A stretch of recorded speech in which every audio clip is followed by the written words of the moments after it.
Hello বন্ধুরা, ঘরোয়া রান্নাঘর চ্যানেলে স্বাগতম জানাই।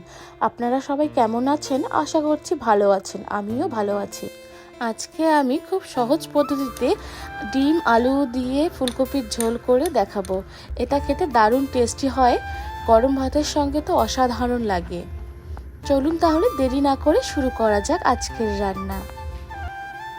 প্রথমে সমস্ত কিছু রেডি করে ডিমগুলোকে আমি সেদ্ধ করে খোসা ছাড়িয়ে একটু করে চেড়ে নিয়েছি। এখন কড়াইয়ে তেল গরম করে ডিমগুলোকে আমি ভেজে নেব। কড়াইয়ে ডিম দেওয়ার আগেই আমি সামান্য লবণ দিয়েছিলাম। লবণ দেওয়ার পর ডিম দিয়ে তারপর এখানে আমি কাশ্মীরি লঙ্কার গুঁড়ো ও হলুদ গুঁড়ো সামান্য দিচ্ছি। এটা দিলে কালারটা ভালো আসে এবং ডিমগুলো সুন্দর লাল লাল হয়ে যাবে। ডিম ভাজার সময় খেয়াল রাখবেন ডিমগুলো যেন বেশি ভাজা হয়ে না যায়। ডিম ভাজা বেশি হয়ে গেলে ডিমগুলো শক্ত হবে, তখন ডিমটা খেতে ভালো লাগবে না। ডিমগুলো ভাজা হয়ে গেলে আমি একটা পাত্রে নামিয়ে রাখছি এবং ওই একই ডিম ভাজার তেলে এখন আমি ফুলকপিগুলো ভেজে নেব। ফুলকপিগুলো আমি আগেই কেটে ধুয়ে রেখেছিলাম এবং সামান্য একটু লবণ এবং গরম জলে কিছুক্ষণ ভিজে রেখেছি। এতে যদি ফুলকপিতে পোকা থাকে তাহলে বেরিয়ে আসে। আপনারাও ফুলকপি রান্নার আগে এভাবে ভিজিয়ে রাখবেন, তাহলে কোনো ভয় থাকবে না। ফুলকপিগুলো এখানে হালকা রং আসলে আমি এখানে আবারও সামান্য একটু হলুদ গুঁড়ো, কাশ্মীরি লঙ্কার গুঁড়ো এবং লবণ দিয়ে ভেজে নিচ্ছি। ডিমের মতন ফুলকপিটাও আমি এখানে লাল করে ভেজে নিচ্ছি। ফুলকপিগুলো সুন্দর করে ভাজা হয়ে গেছে, এখন আমি নামিয়ে নিচ্ছি। এই শীতের সময় ফুলকপির তরকারি খেতে কার কার ভালো লাগে কমেন্টে অবশ্যই জানাবেন। আর এরকম লাল লাল ফুলকপি ভাজা কার কার খেতে ভালো লাগে?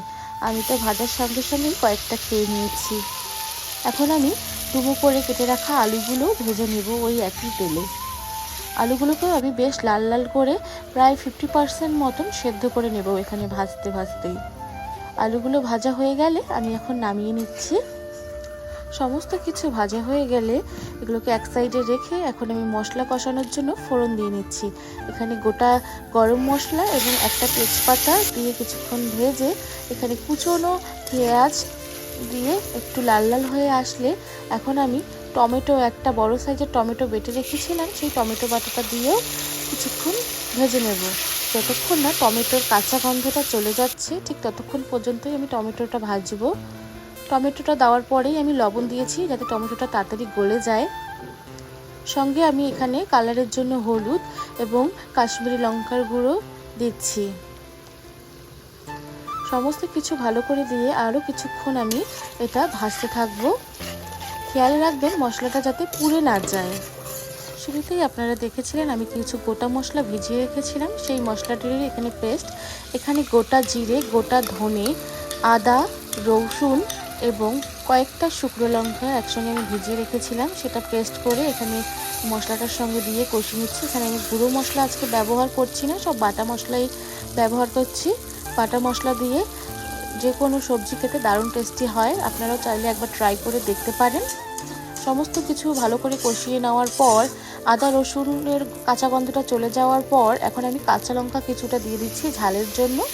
কাঁচা লঙ্কাটা দেওয়ার পর আবারও 2-3 মিনিট আমি একটু ভেজে নিয়েছি। ভেজে নেওয়ার পর মিক্সি ধোয়া যে জলটা ছিল সেই জলটা দিয়ে মশলাটাকে ভালো করে আমি এখন কষিয়ে নিচ্ছি। মশলাটা ভালো করে কষানো হয়ে গেলে দেখবেন সাইড থেকে তেল ছাড়তে শুরু করেছে। যখনই তেল ছাড়তে শুরু করবে ভাববেন মশলা কষানো আপনাদের একদম পারফেক্ট। এখন আমি ভেজে রাখা আলুগুলো দিয়ে দিচ্ছি। আলুটা দিয়ে কিছুক্ষণ আমি আবারও কষিয়ে নেব। এই রান্নায় চাইলে আপনারা সেদ্ধ আলুও ব্যবহার করতে পারেন, তাহলে রান্নাটা আরও কম সময়েই হয়ে যাবে। যেহেতু আমি আজকে এখানে কাঁচা আলু ব্যবহার করছি তাই আমি আলুটা আগে একটু কষিয়ে নিলাম। আলুটা কষানো হয়ে গেলে এখন আমি ভেজে রাখা ফুলকপিটাও দিয়ে দিচ্ছি। ফুলকপিটা আমি আলুর সঙ্গে দেইনি, কারণ ফুলকপিটা গরম জলে কিছুক্ষণ ভেজানো ছিল। ফুলকপিটা প্রায় অনেকটাই নরম হয়ে এসেছে, আর আলুর সঙ্গে দিয়ে কষালে ফুলকপিগুলো ভেঙে যেত, দেখতে ভালো হতো না এবং খেতেও ভালো লাগতো না, সেজন্য আমি আগেই দেইনি। ফুলকপি দিয়ে কিছুক্ষণ হালকা হাতে নেড়ে চেড়ে এখন আমি কিছুটা কড়াইশুঁটি এখানে দিয়ে দিচ্ছি। কড়াইশুঁটি দেওয়ার পর সমস্ত কিছু একসঙ্গে ভালো করে আমি এখানে কষিয়ে নিচ্ছি। কিছুক্ষণ কষানোর পর এখানে দেখবেন তেল ছাড়তে শুরু করেছে। এখন আমি এখানে গরম জল দিয়ে দিচ্ছি। যে কোনো রান্নায় গরম জল দিলে রান্নার কালারটাও সুন্দর হয় এবং সবজিটাও তাড়াতাড়ি সেদ্ধ হয়, সুসেদ্ধ হয়। ঝোল ফুটতে শুরু করলে আগে থেকে ভেজে রাখা ডিমগুলো দিয়ে ভালো করে আমি মিশিয়ে নেব। আপনাদের কাজে কাজে ডিম আলুর তরকারি ভালো লাগে, ডিম আলু ফুলকপির তরকারি ভালো লাগে, কমেন্টে অবশ্যই জানাবেন। চাইলে আপনারা বাড়িতে এই রান্নাটি একবার ট্রাই করে দেখতে পারেন, দারুণ টেস্টি। এই পর্যায়ে আমি এখানে সামান্য লবণ অ্যাড করলাম, আমার একটু লবণ মনে হলো কম হয়েছে, সেজন্য আমি দিয়েছি। এখন আমি ঢাকা দিয়ে 5 থেকে 7 মিনিট লো হিটে রাখবো, যাতে সমস্ত কিছু ভালো করে সুসিদ্ধ হয়ে যায়। দেখুন বন্ধুরা, এখানে কত সুন্দর কালার বেরিয়ে এসেছে এবং দারুণ সুন্দর ঘ্রাণ বেরিয়েছে। নামানোর আগে আমি কিছুটা ধনেপাতা কুচি এবং সামান্য পরিমাণ গরম মশলা দিয়ে গ্যাস অফ করে 2 মিনিটের জন্য ঢাকা দিয়ে রাখবো। ভিডিওটি ভালো লাগলে লাইক করতে ভুলবেন না।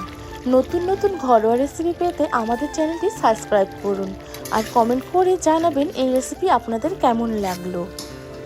কথা বলতে বলতেই আমার রান্না কমপ্লিট হয়ে গেছে। দেখতেই পাচ্ছেন ডিম দিয়ে ফুলকপির তরকারিটা কতটা লোভনীয় হয়েছে। গরম ভাতের সঙ্গে এই তরকারিটা সত্যিই অসাধারণ, যা মাছ মাংসকেও হার মানাবে। আপনারাও চাইলে এই রান্নাটি বাড়িতে অবশ্যই একবার করে দেখতে পারেন। আপনাদের যদি এই ভিডিওটা থেকে কিছু ভালো লেগে থাকে তবে লাইক, কমেন্ট, শেয়ার এবং সাবস্ক্রাইব করে রাখবেন এবং সর্বপ্রথম ভিডিওগুলি পেতে হলে বেল নোটিফিকেশনটি অন করে রাখবেন। ভালো থাকবেন, সুস্থ থাকবেন। আজকের জন্য এতটুকুই। Tata, by.